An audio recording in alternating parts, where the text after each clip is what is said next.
Going off of political issues, I have to ask you, because Trump said last week that he wants the U.S. military to make a plan and come in and to come in and take the Panama Canal by force. What, as best as you can understand, what has been the Panamanian response to Trump's rhetoric on the Panama Canal, and what do you think of just like all the shit he's been talking about coming in to take it over? Well, I can tell you one thing: people are really scared about these comments.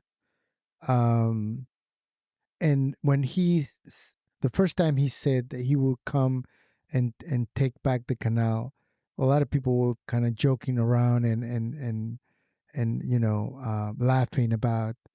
But now, even the government of Panama, you can see that they've reacted to this pressure in a way that um, everyone is serious about this.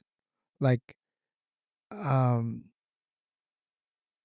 I don't really know what's the impact in the long term, but I think it's kind of an eye opener for a lot of Panamanians, like that have taken for granted that the canal will always be Panamanian. Mm, I think a lot of people have changed their mindset about that.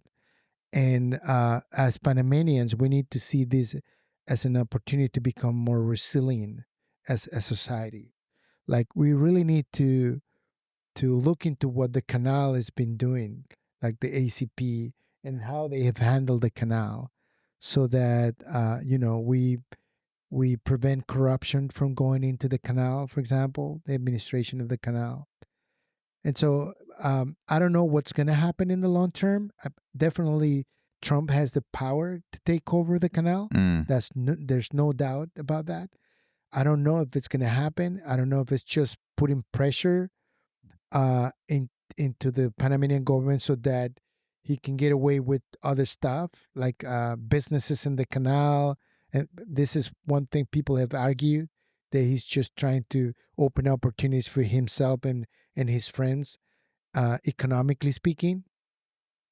I don't know really how serious he's about doing this, but I really see it as an opportunity for Panamanians to reflect on what the canal administration have done in all these years and how we can actually improve the Yeah. functioning of the canal, make it better, for us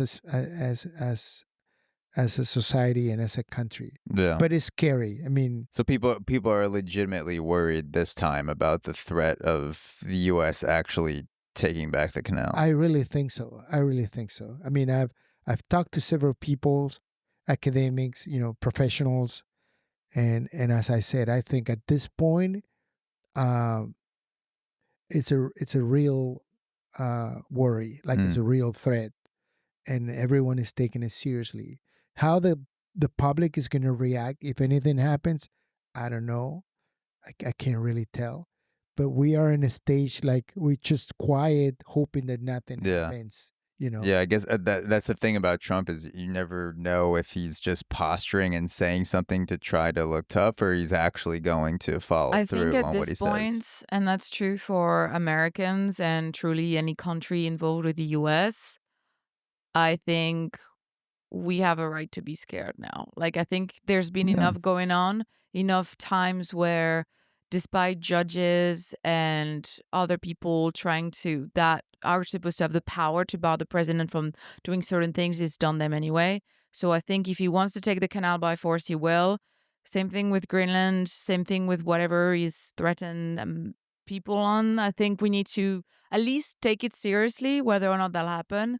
I think we need to at least accept that this is a true risk Yeah. Well, and that he's not messing around this time. and especially with how much money the canal brings in and how much Panama relies on with their GDP on the money for the canal each year. Like we've talked about this, but like for example, the difference between Costa Rica and Panama, where Costa Rica markets their ecotourism and they're heavily reliant on people coming down there, whereas Panama, there is tourism in Panama, but nowhere near the ecotourism as Costa Rica. But Panama has the canal, so they don't necessarily need to become a hyper touristic country. So I would hate to see a Panama that loses the canal and then has no choice but to, allow all these corporations to come in and build it out to try to make up the money, because it is such a beautiful country. And I love that people come travel here, but I would hate to see it become like Costa Rica, where you're paying like $20 to walk down a trail to see monkeys, where it's like this country feels like so much more wide open to make your own adventures and explore. Yeah, and I agree. I mean, um, the canal had been an asset for Panama for sure, but we as individuals, as a society, the Panamanians, have not really looked into other opportunities that we have to explore and develop, like ecotourism, for Hmm. example, which perhaps are better options for families and individuals than the canal, because the canal is not really the profit that we make out of the canal is not distributed equally across the country. Yeah, And yeah, so sure. ecotourism give the opportunity to an individual to put a business and then maybe make an income out of it. That's So true. Yeah. so then it's but yeah, I doubt that something like that could happen, because the entire planet will like kind of like go against that, like it will be against such a thing. It But sets a dangerous precedent that you just go in and take a major ownership of GDP by force, then that would set the rest of the planet on alert. Where like, are you gonna come in and just take over the rest of the waterways or tradeways? It Right. basically lighting like the whole global trust on fire. Right. Plus, it's like, obviously, it's not like he would be making a deal with Panama. He would be taking it forcibly. And so that's, and like in a certain Yeah. way, an act of war. So, Yeah, no, for sure. I mean, if Panama came in and took Florida, yeah, the US US would would not be like, if the cool, sure, make yourself at if home. Panama invaded Miami, the US would consider that an act of war. So, I mean, it is it's a horrific and delicate precedent to set to come in and just like take a major water, like the highest traffic waterway of trade on the planet by force, would be incredibly I think clumsy and unnecessarily like colonial or Hmm. whatever. I'm blanking on like the I think word. colonial is a good word here. Yeah, yeah. It just seems like unnecessarily. You don't have to do it. There are other It would options. mess up international relations with so, well, Imperialism, there you go. over imperialism. overextended imperialism. Oh Um, yeah.